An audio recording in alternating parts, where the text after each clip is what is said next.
ಗಣತಿ ಆಗಬೇಕು ಅಂತ ಅಖಿಲ ಭಾರತ ವೀರಶೈವ ಲಿಂಗಾಯತ ಸಮುದಾಯದವರು ಈಗ ಸಿಎಂಗೆ ಮನವಿಯನ್ನ ಕೊಟ್ಟಿದ್ದಾರೆ. ಇದಕ್ಕೆ ನಿಮ್ಮ ಅಭಿಪ್ರಾಯ? ನೋಡಿ, ಒಂದು ಬಹಳ ಜನರಲ್ಲಿ ಸಂಶಯ ಇದೆ. ಏನು ಹಿಂದೆ ಒಂದು ಜಾತಿ ಗಣತಿ ಬಗ್ಗೆ, ಅದರ ಸಾಮಾಜಿಕ ಸಮೀಕ್ಷೆ ಬಗ್ಗೆ ಏನೊಂದು ವರದಿ ರೆಡಿ ಆಗಿದೆ, ಅದು ಸರಿಯಾದಂತಹ ರೀತಿಯಲ್ಲಿ ಸೈಂಟಿಫಿಕ್ ರೀತಿಯಲ್ಲಿ ಆಗಿಲ್ಲ ಅನ್ನುವಂಥದ್ದು ಒಂದು ಕೂಗಿದೆ. ಆ ಹಿನ್ನೆಲೆಯಲ್ಲಿ ವೈಜ್ಞಾನಿಕವಾಗಿ ಒಂದು ಸಮೀಕ್ಷೆ ಆಗಬೇಕನ್ನುವಂಥದ್ದು ಎಲ್ಲರೂ ಕೂಗಿದೆ. ಆ ಹಿನ್ನೆಲೆಯಲ್ಲಿ ವೀರಶೈವ ಮಹಾಸಭಾದವರು ಅದೇ ರೆಸಲ್ಯೂಷನ್ ಮಾಡಿದ್ದಾರೆ.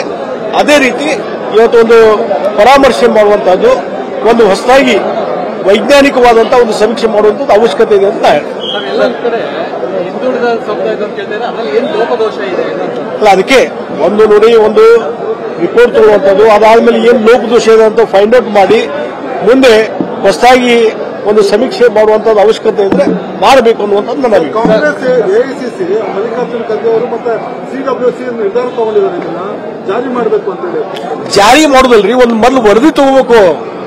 ವರದಿ ತಗೊಂಡ್ಮೇಲೆ ಅದು ರಿಪೋರ್ಟ್ ಬಹಿರಂಗಪಡಿಸಿದ ಮೇಲೆ ಅದನ್ನ ಇಂಪ್ಲಿಮೆಂಟ್ ಯಾವುದೋ ಒಂದು ಕಮಿಷನ್ ಅಪಾಯಿಂಟ್ಮೆಂಟ್ ಮಾಡ್ತಾರ. ಕಮಿಷನ್ ಅವರು ವರದಿ ಕೊಟ್ಟ ಮೇಲೆ ಆಕ್ಷನ್ ಟೇಕನ್ ರಿಪೋರ್ಟ್ ಅಂತ ಕ್ಯಾಬಿನೆಟ್ ಡಿಸಿಷನ್ ತಗೋಬೇಕು. ಇನ್ನು ಆ ವರದಿನ ಬಂದಿಲ್ಲ, ಸಬ್ಮಿಟ್ ಆಗಿಲ್ಲ ಯಾರಿಗೆ, ಗೌರ್ಮೆಂಟ್ಗೆ. ವರದಿ ಬಂದು ಸಬ್ಮಿಟ್ ಆಗಿ ಕ್ಯಾಬಿನೆಟ್ ನಲ್ಲಿ ಚರ್ಚೆ ಮಾಡಿ ಆ ವರದಿ ಎಕ್ಸೆಪ್ಟ್ ಮಾಡಬೇಕು ಬೇಡ ಅನ್ನುವಂಥದ್ದು ಕ್ಯಾಬಿನೆಟ್ ಡಿಸಿಷನ್ ತಗೋಬೇಕಾಗ್ತದೆ. ಇನ್ನೂ ಆ ಪ್ರೊಸೆಸ್ ಆಗಿಲ್ಲ. ಸಹಕಾರ ಬ್ಯಾಂಕ್ಗಳಲ್ಲಿ ಸಿಎಂ ಸಾಲ ಕಟ್ಟಿದ್ರೆ ಬಡ್ಡಿ ಮನ್ನಾ ಮಾಡ್ತೀವಿ ಅಂತ ಹೇಳಿದ್ದೀವಿ. ಅದೇ ಈಗೇನು ಬರಗಾಲ ಇದೆ, ಬರಗಾಲದ ಹಿನ್ನೆಲೆಯಲ್ಲಿ ಈ ರೀತಿಯಾದಂತಹ ಒಂದು ಘೋಷಣೆ ಮಾಡಿದ್ದಾರೆ. ಇದರಿಂದ ನಮ್ಮ ರೈತ ಬಾಂಧವರಿಗೆ ಬರಗಾಲದ ಬವಣೆ ಅನುಭವಿಸುವಂತಹ ರೈತರಿಗೆ ಒಂದಿಷ್ಟು ಒಂದು ರಿಲೀಫ್ ಸಿಕ್ಕಂಗೆ ಆಗ್ತದೆ.